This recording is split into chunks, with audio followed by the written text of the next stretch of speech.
bercerita tentang masalah cinta, maka itu bercerita tentang masalah rasa.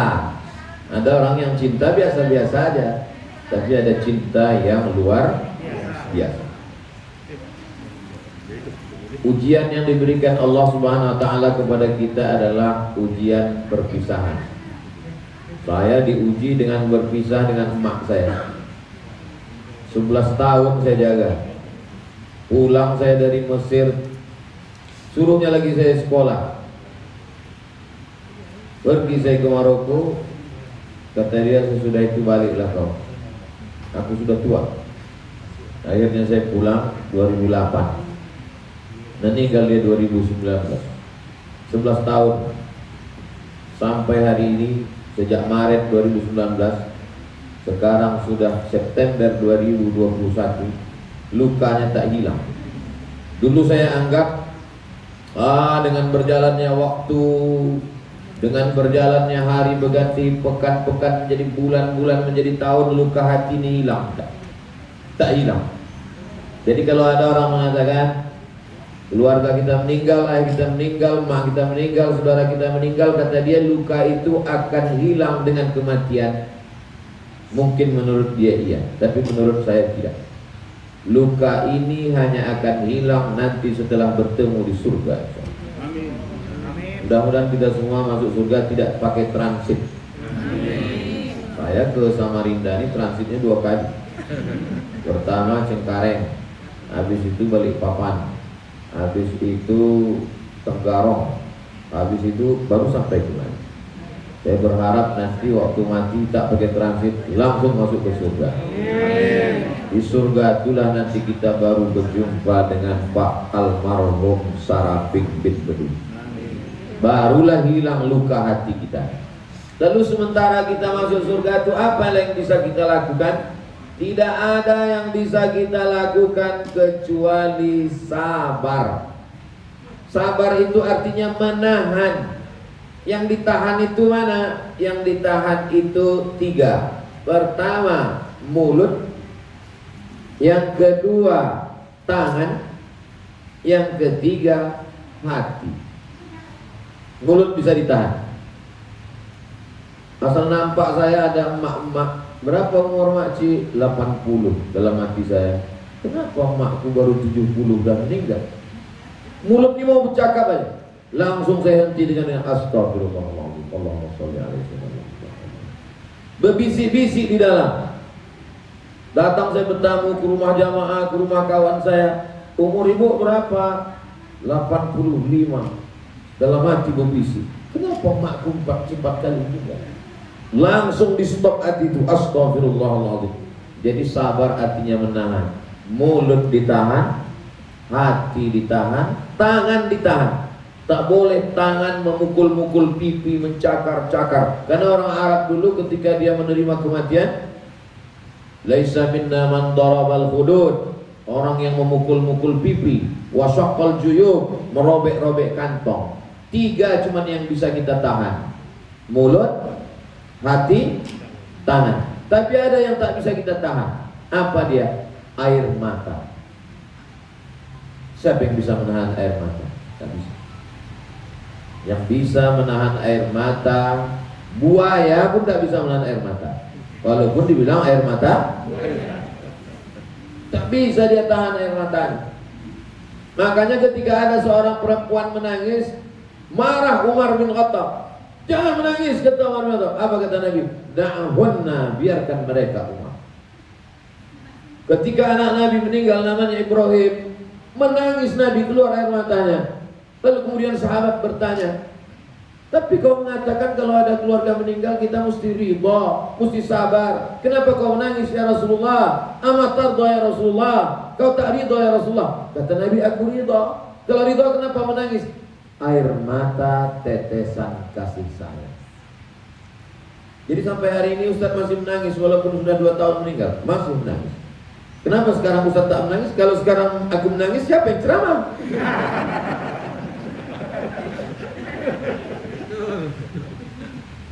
Kalender di dinding rumah ibu bapak 2000 berapa sekarang? 2021. Tapi kalender di rumah emak saya masih tetap 2019. Mesin jahitnya tak boleh digeser, tempat duduknya tetap di situ. Rehal Quran yang dulu saya belikan, Quran besar karena mata dia payah nengok. Setelah saya belikan Quran sebesar pintu, hebat Quran kau ini, mantap loh. Masih ada. Jadi kalau saya rindu, datang saya ke rumah itu, saya bentang sajadah di tempat dia sholat, saya buka Qurannya, saya cium mukenanya, lapang hati saya.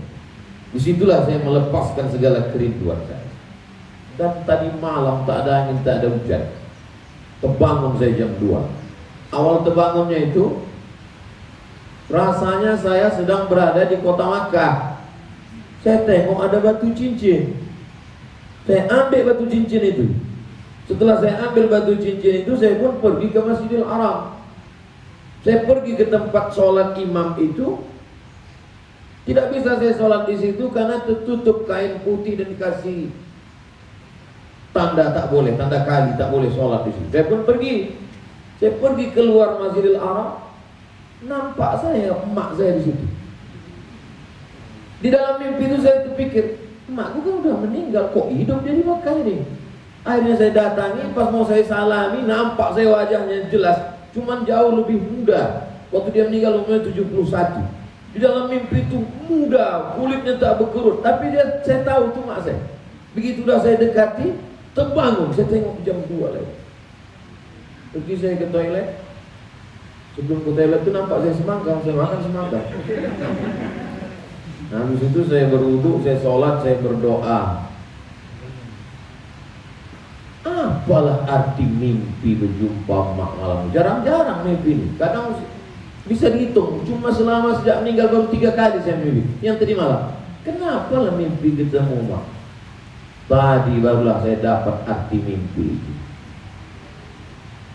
Ada orang ngasih saya cincin, patut mimpi dapat batu. Saya habis sholat subuh tadi. Oh, itu artinya. Terus kenapa ketemu dengan mak saya? Rupanya tadi dikasih tahu, Ustaz, ceramah ini tentang emak kami. Oh, itu artinya rupanya ceramah. Ada orang di rumah ini yang sangat sayang dengan emaknya. Allah Ta'ala ingin menegur saya.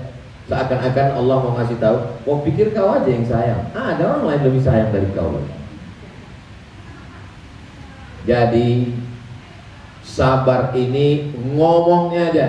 Jadi kalau ada orang mengatakan, marilah kita bersabar, itu kan karena kau yang tak kena. Kalau kena, mungkin lebih parah pula lagi. Tapi saya berusaha. Yang 3 itu saya tahan sampai hari ini. Mulut tak bercakap macam-macam, hati saya tahan, tangan saya tahan. Sampai hari ini belum ada jamaah yang saya tarik rambutnya, belum. Sampai hari ini belum pernah mulut saya mengatakan kepada kawan tim ini, belum pernah saya katakan, kenapa makku yang meninggal, kenapa bukan mak sian, belum pernah. Saya tahan itu insya Allah.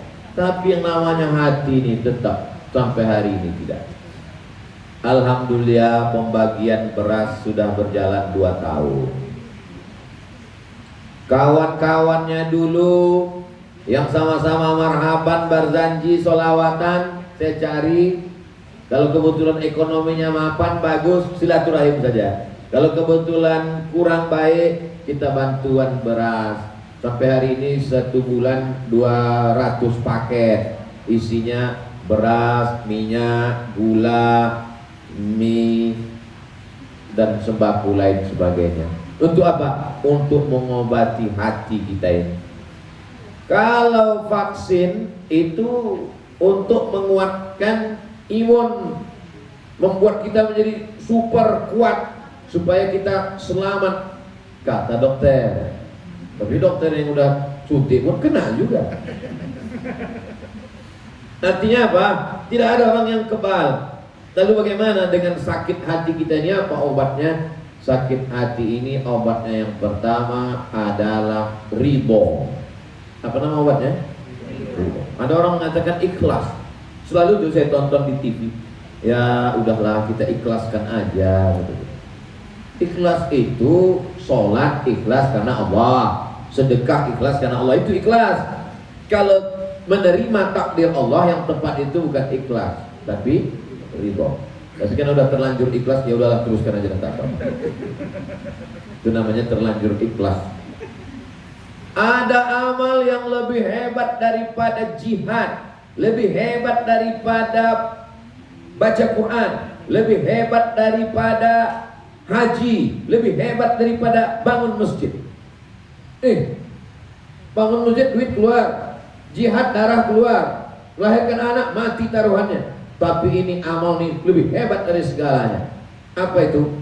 Ridha menerima takdir Allah Subhanahu wa ta'ala. Inilah yang paling berat. Saya sampai hari ini belum sanggup. Ustaz belum sanggup menerima takdir Allah, belum. Kematian mak saya itu sampai ini belum puas saya membawa dia jalan-jalan. Kenapa dulu aku tak liburan seminggu? Kenapa tak aku bawa dia umrah setahun 2 kali? Kenapa? Selalu. Jadi sampai hari ini saya belum ridha. Terus kalau belum ridha, kenapa Ustaz ceramah? Aku cerita aja, menceritakan tentang apa yang ada dalam hati belum. Jadi kalau ada orang mengatakan marilah kita ridha menerima takdir Allah, menceramahkannya yang mudah, menggerakkan lidah yang mudah. Tapi menerima takdir Allah itu berat luar biasa. Padahal saya yang berceramah. Takdir sudah dituliskan di Lauhil Mahfuz 50.000 tahun sebelum Allah menciptakan langit dan bumi. Sebelum ada langit, sebelum ada bumi, sebelum ada manusia, Allah sudah menulis takdir. 50.000 tahun Allah sudah menuliskan takdir bahwa kau Abdul Somad akan kehilangan ibumu di saat usiamu 42 tahun. Walaupun jamaah banyak yang menduga saya 24 tahun. Hah? Nah, kalau 17 itu periksa mata dulu. Tapi tak bisa. Saya sebagai hamba Allah yang dhaif, yang lemah, kalau berceramah di tengah lapang menggelegar, berani Ustaz ceramah di tengah stadion 200.000 orang, di depan menteri, depan pejabat, depan gubernur, berani insya Allah. Tapi menerima takdir Allah ini berat. Sampai hari ini sudah 2 tahun sekian bulan baru berusaha menuju ridho.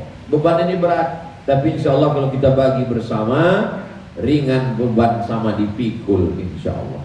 Doakan saya supaya saya ridho menerima takdir Allah. Selama ini ibu berdoa, ya Allah lancarkan rezeki suamiku supaya aku bisa beli tas kulit, supaya bisa ganti gelang baru, rantai baru. Selipkan doa, jadikan Abdul Somad Ustadz kami itu bisa ridho menerima takdirmu ya Allah. Takdir kehilangan seorang ibu itu luar biasa. Aku meninggal, aku biasa aja kata dia. Gak sama bro. Mungkin kau sekedar jumpa, habis itu dititipkannya kau ke kaleng susu. Ibuku tidak begitu. Disekolahkannya saya, dibawakannya ke pesantren guru mengaji, dimasakkannya pulut kuning, dikasihnya pakai kelapa coklat di atas, diserahkannya ke guru mengaji. Sampai ketika usianya 70, saya bilang, "Mak, aku mau S3 ke Sudan. Nanti kalau aku ke Sudan ini, mak tinggal sendirian di rumah ini. Saya mau ngetes aja sebetulnya, mana mungkin saya tinggalkan dia sendiri. Nanti aku di Sudan selama setahun, 2 tahun baru pulang." Apa kata dia? "Pergilah kau, yang penting kau mesti doktor." Begitu. Padahal dulu waktu di Maroko dibilangnya, "Pulanglah kau, tak ada gunanya kau doktor kalau aku almarhumah." Rupanya setelah 10 tahun serumah, kuat hatinya, disuruhnya lagi saya kuliah. Itulah yang memberikan saya semangat sehingga saya selesaikan kuliah itu. Padahal saya sudah down. Jadi kenapa kita bisa ridho? Di antaranya adalah kalau berkumpul dengan orang soleh-soleh. Saya yakin dan percaya, saya sampai hari ini bisa hidup, bisa sehat, itu semua adalah karena doa jamaah. Karena ketika beliau meninggal itu rasa saya dunia ini udah kiamat udah. Tak sanggup saya lagi. Pernah saya diundang ceramah pertama kali, saya bilang ke panitia, saya tidak berani membatalkan tausiah ini karena sudah janji. Jamaah sudah datang ribuan orang, tak mungkin saya tak datang. Tapi nanti kalau aku tiba-tiba tak keluar suara dari mulutku, kalian, aku minta maaf, karena aku tak jamin aku bisa menghadapi hidup ini lagi.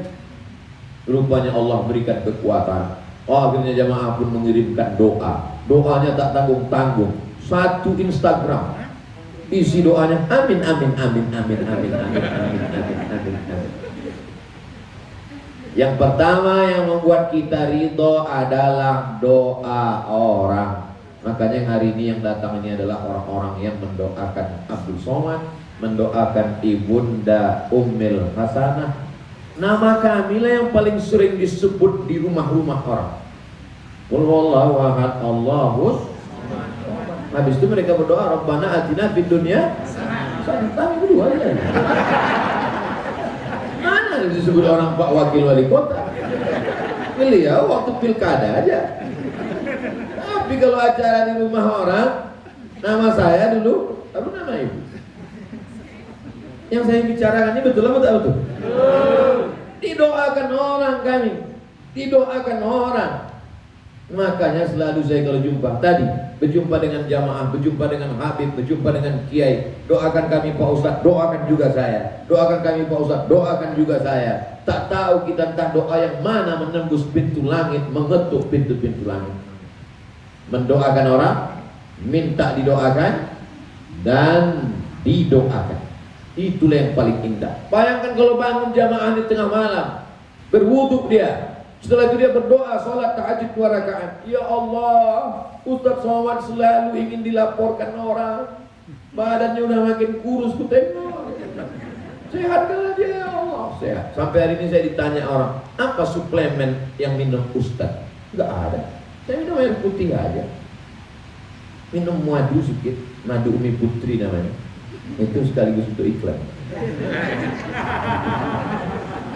Karena madu itu semua hasilnya untuk anak yatim, duafa, pesantren, tahfiz Quran. Nah, itu maka saya endorse. Habis itu udah, saya berharap kepada doa jamaah. Yang pertama yang membuat kita ridho adalah doa. Doa kita sendiri, doa jamaah, doa ustadz, doa habib, doa kiai. Maka jangan pernah bosan minta doakan. Sampai hari ini Abdul Somad tetap minta doa. Yang kedua, wasta'inu bis sabri wassalah. Banyak-banyak sholat. Kalau kebetulan pagi paksa-paksakan sholat duha, tak bisa berdiri, duduk di kursi. Allahu Akbar. Rukuknya agak sedikit, sujudnya agak mundur ke bawah. Katanya kalau sujud itu kening mesti menempel ke lantai kok. Cuma harus tempelkan kursi. Jangan tempelkan ke spring bed. Duduk. Tak bisa duduk di kursi, duduk di lantai. Sholat melapangkan hati, melapangkan dada. Rabbi syrahli sadri, lapangkan dadaku. Wa yassirli amri, mudahkan urusanku. Wahlul 'uqdatan min lisani, lancarkan bicara. Kalau hati lapang, urusan mudah, bicara lancar, orang ngerti. Ini mohon maaf, selama saya bicara ini paham tak Bapak Ibu yang saya bicarakan? Karena saya pernah ada acara seminar di hotel, kawan saya di sebelah ngangguk-ngangguk terus. Habis itu dia tanya ke saya, Mat katanya, ya saya bilang, kau paham gak apa yang dibilang profesor itu? Tidak, saya bilang. Kenapa kau ngangguk? Ya ngangguk aja. Alhamdulillah jamaah paham. Ngomong lancar karena urusan mudah, karena hati lapang dengan banyak-banyak sholat. Ada kawan saya semalam mengadu di Facebook. Sebentar saya bukakan dulu ya. Namanya tak saya sebut, menjaga kode etik tak boleh sebut nama. Mengadu dia di Facebook. Terus saya kirim satu gambar ucapan dari Mark Zuckerberg. Kenal Bapak Ibu Mark Zuckerberg? Yang punya Facebook. Apa kata Mark Zuckerberg? Berhentilah kalian berdoa di Facebook, karena aku tak bisa mengabulkan doa-doa kalian. Jadi saya tengok dia berdoa di Facebook, saya takut komen di situ. Kalau saya komen di situ dia jadi rame. Saya screenshot, saya kirim ke dia. Lalu saya kirimkan ini, berhentilah kalian berdoa di Facebook, karena aku tak bisa mengabulkan doa kalian, karena aku CEO dan aku bukan Tuhan. Habis itu dibalasnya kiki. Di mana kita mengadukan keluh kesah kita? Di sujud terakhir. Berdoalah saya di sujud terakhir tuh. Kadang lebih lama sujudnya daripada ayatnya. Iyalah ayatnya kul huwallah. Sujud sampai terasa saya basah sajadah itu. Loh, banyak betul air mata. Rupanya kurang kering jemurnya tadi siang. Mengadu kepada Allah Subhanahu wa ta'ala. Ini ceramah saya ini tak direkam. Nah, itulah yang membuat kita menjadi kuat. Inna sanulqi alaika qawlan tsaqila. Banyak-banyaklah kau sholat malam, karena kami akan memberikan kepada engkau kalimat yang berat. Ini dinding ini berat, atap ini berat, lampu ini berat semua. Karena ini berat maka perlu pondasi yang kuat. Kalau tidak roboh, pondasi yang kuat itu adalah sholat, bukan sholat. Sujudnya lama-lama, tak bisa sholat duduk di lantai di kursi, sholat. Sampai hari ini saya kalau sedang susah hati saya sholat. Saya mau mengadu kemana? Kalau jamaah bisa ngadu ke saya. Kalau saya tak mungkin saya adukan ke jamaah. Jamaah aku sedang susah hati. Ustadz kami mau datang ngadukan kesusahan kami. Jadi betul nama saya itu tak salah pilih. Abdul Somad. Qul huwallahu ahad, Allahus somad. Dulu waktu saya kecil, selalu saya baca terjemah itu. Katakanlah Allah itu esa, Allah tempat bergantung. Saya tanya, mak, Allah tempat bergantung itu apa maksudnya? Pokok kayu itu apa? Kau nanti banyak orang bergantung ke kau. Mungkin orang tak bergantung duit ke saya. Mungkin orang tak bergantung, tapi banyak orang menceritakan kesulitan, kesusahannya. Banyak orang mengadukan. Lalu kalau saya mengadunya kemana? Tak ada tempat mengadu kecuali la ilaha illallah. Makanya sempat-sempatkan. Tak sempat jam 2 malam, sejam sebelum sholat subuh, mandi segar. Setelah itu mengadulah kepada Allah. Pertama sholat wudu, usolli sunnatal wudu rakaataini lillahi ta'ala, Allahu akbar. Ayatnya terserah. Habis sholat sunat wudu, sholat sunat taubat, usolli sunnatat taubat rakaataini lillahi ta'ala. Di sujud terakhir tuh mengadu kepada Allah. Ustadz kan sekolahnya di Arab. Oh ya, di Mesir Arab, di Maroko Arab, di Sudan Arab. Tapi sampai hari ini kalau saya mengadu tetap pakai bahasa Melayu. Ya Allah, aku sedang susah hati ya Allah. Tapi tak saya ucapkan dalam hati, karena kalau diucapkan pakai bahasa Melayu batal sholat. Tapi ketika sendiri tengah malam, kalau ketika ada jamaah, dah. Karena kalau di tengah jamaah, ya Allah aku sedang susah hati, Allah ditanya jamaah, masalah apa Pak Ustaz? Minta kepada Allah Subhanahu wa ta'ala. Idza sta'anta fasta'in billah. Kalau bumi ini, makhluk yang ada di atas tanah ini sudah tak ada satupun lagi yang mau mendengar engkau, maka berbisiklah ke tanah. Insya Allah malaikat-malaikat di langit akan menurunkan rahmat dari Allah Subhanahu wa ta'ala. Yang pertama, doa orang. Yang kedua, sholat. Yang ketiga, melepaskan kesulitan orang lain. Ini akan melapangkan hati. Cari warung di kampung yang kira-kira di kampung itu ada orang yang malu keluar rumah karena utangnya paling banyak. Assalamualaikum Pak tukang warung. Ya, siapa kira-kira di kampung ini yang malu keluar rumah karena utangnya banyak, sudah tak datang lagi kemari beli beras? Kata Pak tukang warung, hampir semuanya udah begitu, karena PPKM. Tapi tentu tidak semua. Kita cari yang orangnya sholat, yang orangnya soleh, yang orangnya baik, yang orangnya santun. Kita bayarkan utangnya tanpa dia tahu. Sehingga nanti ketika dia datang bawa uang mau bayar utang, Assalamualaikum Pak Warung, ya alhamdulillah saya sudah ada duit mau bayar utang. Apa kata yang tukang warung? Utangmu sudah dibayarkan kemarin, ada orang kemari saya tak tahu. Saat itu dia berdoa, disitulah rahmat Allah Subhanahu wa ta'ala turun. Kemarin waktu dari Pekanbaru rambut saya ini panjang. Lalu kemudian saya minta carikan tukang pangkas sama Ustaz Atta. Tolong carikan tukang pangkas yang tempat pangkasnya paling jelek. Kelilinglah kami di Balikpapan. Rupanya di Balikpapan itu tukang pangkas sudah pakai AC semua. Barbershop, pakai AC cantik. Hampir setengah jam keliling tak dapat. Akhirnya dapatlah tukang pangkas kayu, tidak pakai AC. Kelihatannya abang ini sudah lama tak dapat pelanggan karena duduknya santai. Pasrah tapi tak rela. Masuk kami ke dalam pangkas, Uya pun terkejut. Ditanya sama Ustaz Atta, kenal abang sama ini? Macam-macam kenal, tapi saya takut salah nanti malu, kata dia. Masya Allah, diiklankan di Instagram. Sampai hari ini kita cek dulu ya berapa komen orang sudah.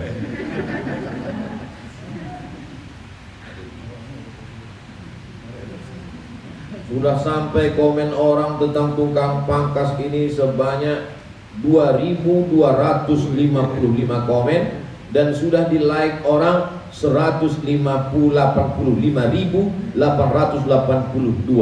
Jangan lupa tetap ikuti, like dan share.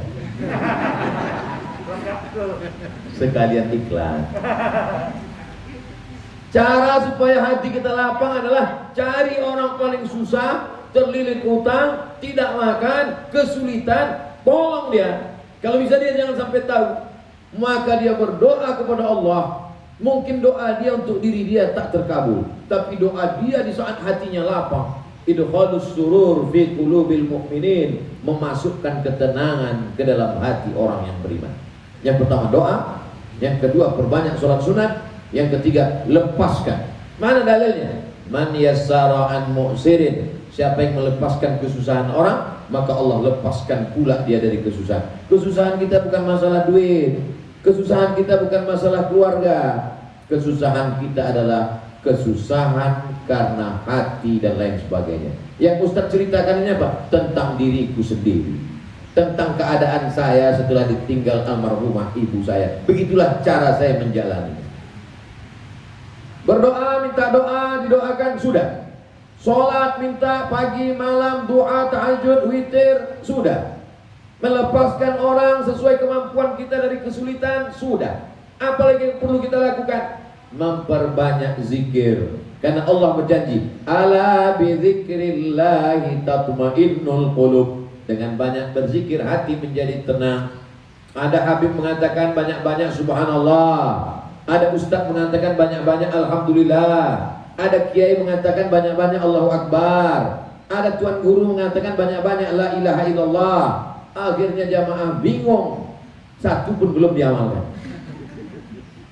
Kalau ustaz sendiri banyak mengamalkan apa? Saya banyak sholawat. Susah hati saya sholawat. Allahumma sholli ala sayyidina Muhammad wa ala ali sayyidina Muhammad. Allahumma sholli ala sayyidina Muhammad wa ala ali sayyidina Muhammad. Allahumma sholli ala sayyidina Muhammad wa ala ali sayyidina Muhammad. Pegang tasbih, Allahumma sholli ala sayyidina Muhammad sampai tidur. Habis itu bangun, Allahumma sholli ala sayyidina Muhammad. Tapi jangan gara-gara ini lalu tak mau bicara sama orang. Apa kabar Ustaz? Allahumma sholli ala sayyidina Muhammad. Assalamualaikum warahmatullahi wabarakatuh. Jamaah sekalian yang saya hormati, Allahumma sholli ala sayyidina Muhammad wa ala ali sayyidina Muhammad. Ada masanya bicara, ada masanya bersolawat.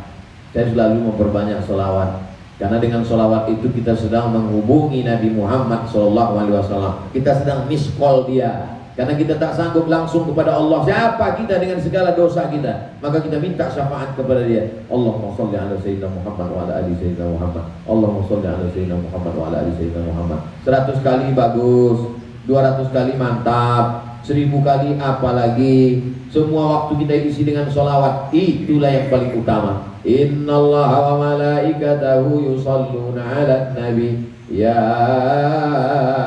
ayyuhalladzina amanu sallu alaihi wa sallimu taslima. Sholawat, sholawat, tak putus. Sampai hari ini tak putus. Mau tidur malam, sholawat. Di dalam perjalanan nanti mau jumpa dengan jamaah, sholawat. Nanti pulang dari sini dalam perjalanan, bersolawat. Di dalam pesawat, bersolawat. Allahumma sholli ala sayyidina Muhammad. Allahumma sholli ala sayyidina Muhammad. Paling 2-3 kali sholawat, habis itu tidur. Sudah sampai, terbangun, sholawat. Mudah-mudahan sholawat itulah yang melapangkan hati kita, insya Allah. Yang kelima, berjumpa dengan orang baik-baik. Jadi saya ketika awal-awal meninggal almarhumah itu, jadwal tuh saya penuhkan. Kajian subuh, kajian duha, kajian zuhur, kajian asar, kajian maghrib, kajian isya, kajian tahajud. Suatu hari saya kasih 7 pengajian. Kenapa? Karena kalau saya ketemu dengan orang, hati saya lapang. Begitu saya sendirian, error. Jumpa lagi dengan orang, lapang. Begitu saya sendirian, datang setan. Maka ketemu. Sekarang mau dibuat 7 kali, tumbang. Tak sanggup. Maka kajian cuma 3 saja. Subuh, zuhur, nanti malam. Kecuali hari ini. Hari ini subuh, duha, zuhur, nanti malam. Maka untuk melapangkan hati adalah ketemu dengan orang. Sekarang banyak orang tidak ketemu dengan orang. Ketemu dengan laptop, ketemu dengan handphone, ketemu dengan game online, ketemu dengan PlayStation, ketemu dengan TV. Hanya akan menyusahkan hati saja. Ketemu dengan Pak Wakil Wali Kota, ketemu dengan Sohibul Bait, ketemu dengan Ibu Hajah Ummil Hasanah beserta seluruh keluarga, maka ini menenangkan hati. Saya simpul-simpulkan, saya rasa-rasa, saya pikir-pikir, yang 5 itulah yang membantu hati saya sehingga sampai hari ini saya masih sanggup untuk ceramah, yang masih membuat saya masih tegar, masih berharap. Tapi luka ini hanya akan sembuh satu, ketika nanti di surga bersama dengan ibunda, ayahanda, begitu juga dengan ibu, bapak semua. Saya yakin dan percaya kita pernah kehilangan orang-orang yang kita sayangi. Kita lakukan yang 5 ini. Adapun orang yang paling bertuah di rumah ini adalah anak-anak dari Ibu Hajah Ummil Hasanah. Kalianlah orang yang paling bertuah. Berapa banyak orang ingin berbakti kepada orang tua. Tadi malam Ustaz Abdul Somad, ibu saya sudah meninggal, saya sudah meninggal. Berapa banyak saya ketemu, masih muda, umur 30-an, tapi orang tua sudah meninggal. Saya pun termasuk, orang tua sudah meninggal, tak ada dua-duanya. Makanya kalau ada pengumuman di masjid, kepada seluruh yatim piatu harap daftar, hampir saya mendaftar. Tak ada lagi.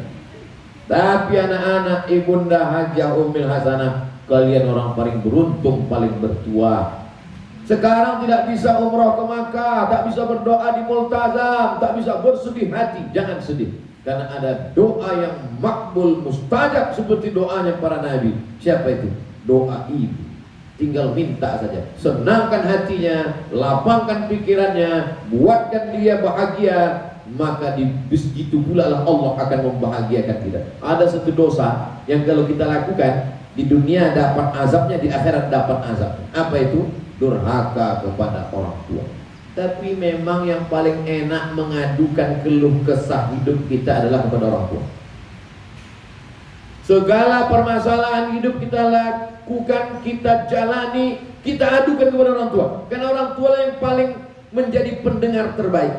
Dia hanya menganggukkan kepalanya, tapi hatinya hancur bergeping. Saya alhamdulillah, karena saking banyaknya saya baca-baca, saya dengar-dengar, maka almarhumah emak saya dulu tak pernah saya adukan kesusahan saya. Apapun yang terjadi saya tahan sendiri.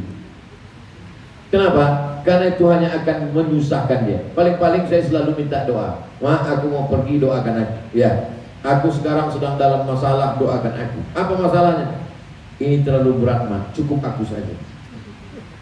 Itu semua untuk supaya Allah berikan kelapangan, ketenangan. Karena kita ini prinsipnya, kalau belum bisa membahagiakan, jangan sampai menyusahkan. Kalau belum mampu untuk menyenangkan, jangan sampai menyulitkan. Belum mampu untuk melapangkan, jangan sampai menyempitkan hatinya. Sempit hatinya, susah pikirannya, disitulah akan datang kesempitan pula, dibalaskan oleh Allah Subhanahu wa ta'ala. Ini berlaku untuk semua bapak ibu saudaraku yang punya orang tua. Pulang dari sini, yang punya orang tua, belikan makanan paling dia suka, belikan pakaian, belikan kain, belikan sajadah, belikan Quran yang besar, belikan tasbih yang wangi. Supaya apa? Supaya ketika dia bertasbih diingatnya kita, ketika dibacanya Quran diingatnya kita, dipakainya kain diingatnya kita, dipakainya mukena diingatnya kita. Keluar doa dari mulutnya. Itulah kebahagiaan yang luar biasa. Dulu ketika mak saya meninggal, saya sudah menduga kiamat sudah terjadi. Habislah aku sekali ini. Selama ini aku selamat nih karena doa dia ini. Ternyata sisa-sisa doanya itu masih ada lagi. Walaupun sudah meninggal, mungkin dia masih mendoakan saya dari alam kuburnya. Makin yakin saya bahwa dia rindu kepada saya, makin yakin saya bahwa hubungan saya tidak putus dengan dia dengan mimpi tadi malam. Hari ini makin semangat, makin menggelegar. Sampai ke piring itu gelegar. Itu pula masalahnya saya nih. Saya kalau udah nampak saya piring itu hilang bahan ceramah saya. Bapak Ibu yang dimuliakan Allah Subhanahu wa taala, nanti kalau ada yang bertanya, di mana Ustaz Somad ceramah tadi? Di rumah Ibu Hajah Ummil Hasanah beserta keluarga. Apa aja yang disampaikannya? Entah cerita tentang maknya aja dia. Aku tak paham kali itu aja nampaknya cerita dia. Bapak Ibu yang dimuliakan Allah Subhanahu wa taala, mudah-mudahan pertemuan kita ini pertemuan yang menurunkan rahmat dan barokah. Sampai hari ini kalau saya rindu saya bacakan Al-Fatihah. Malam Jumat tidak pernah kosong Al-Kahfi dan Yasin. Sesibuk apa, sepadat apapun ceramah, seletih apapun, Al-Kahfi, Yasin. Ya Allah, sampaikanlah pahala bacaanku kepada almarhum almarhumah, lapangkan kuburnya, bayangkan wajahnya. Hanya itu lagi kontak kita, putus kontak. Tak ada lagi yang bisa menghubungi selain daripada doa. Setiap mau Ramadan, sepekan sebelum menyambut Ramadan, undang anak yatim fakir miskin. Saya buatkan tahfiz Quran, saya buatkan yayasan atas nama dia, Yayasan Almarhumah Hajah Rohana. Tahfiz Quran 27 orang diterima tahun ini gratis semuanya. Lillahi ta'ala, untuk supaya sampailah hendaknya pahalanya kepada dia. Semua itu dilakukan hanya untuk supaya mengobati hati yang luka. Kalau kaca jatuh ke lantai masih bisa lagi kita rekat. Kalau galah patah masih bisa kita sambung. Tapi kalau sudah hati hancur, maka obatnya hanya meminta kepada Allah Subhanahu wa ta'ala. Di akhir majelis, mari kita sama-sama berdoa. Mudah-mudahan hati saya, hati ibunda, hati bapak ibu semua selalu dijaga oleh Allah Subhanahu wa ta'ala dengan kemuliaan surat Al-Fatihah. A'udzubillahi minasyaitonirrajim. Bismillahirrahmanirrahim. Alhamdulillahirabbil alamin arrahmanirrahim. Maliki yaumiddin. Iyyaka na'budu wa iyyaka nasta'in. Ihdinas siratal mustaqim, siratal ladzina an'amta 'alaihim ghairil maghdubi 'alaihim waladdallin. Amin. Allahumma inna nas'aluka bi sirril Fatihah. Kami mohon kepada Engkau dengan kemuliaan surat Fatihah, bi barakati jahi Nabi Muhammad sallallahu alaihi wasallam, dengan kemuliaan Nabi Muhammad sallallahu alaihi wasallam, antashfi mardana, sembuhkan hati kami yang sakit ya Allah. Allahumma qawwi imanana, kuatkan kami ya Allah. Wa sahih jasadana, sehatkan badan kami ya Allah. Bil khusus ibu kami, ibunda Hajah Ummil Hasanah beserta anak cucu keluarganya ya Allah. Allahumma ja'alna minal mutahabbina bi jalalik. Jadikan kami ini orang-orang yang berkasih sayang di dunia, berkasih sayang di padang mahsyar, berkasih sayang sampai ke surga Jannatul Firdaus bersama Nabi Muhammad sallallahu alaihi wasallam. Rabbana fil lana dzunubana, ampunkan dosa kami, wa li abaina, ayah kami, wa li ummahatina, mak kami, wa li azwajina, pasangan hidup kami, wa li zurriyatina, anak cucu keturunan kami, wa li ikhwanina, saudara-saudara kami yang berhadir di majelis ini ya Allah, wa li ikhwanina, saudara-saudara kami yang mengikuti tausiah pengajian ini ya Allah. Waliman sabaqana, yang sudah mendahului kami di alam barzah, lapangkan kubur mereka ya Allah, jadikan sebagai taman-taman surgamu ya Allah. Allahumma rzuqnal istiqamah, berikan kami istiqamah dalam lapang, dalam sempit, dalam susah, dalam senang, kami selalu istiqamah dalam la ilaha illallah Muhammadur Rasulullah sallallahu alaihi wasallam. Rabbana atina fid dunya hasanah wa fil akhirati hasanah wa qina adzabannar. Wa sallallahu ala sayyidina Muhammad wa ala alihi wa sahbihi wa sallam. Walhamdulillahi rabbil alamin.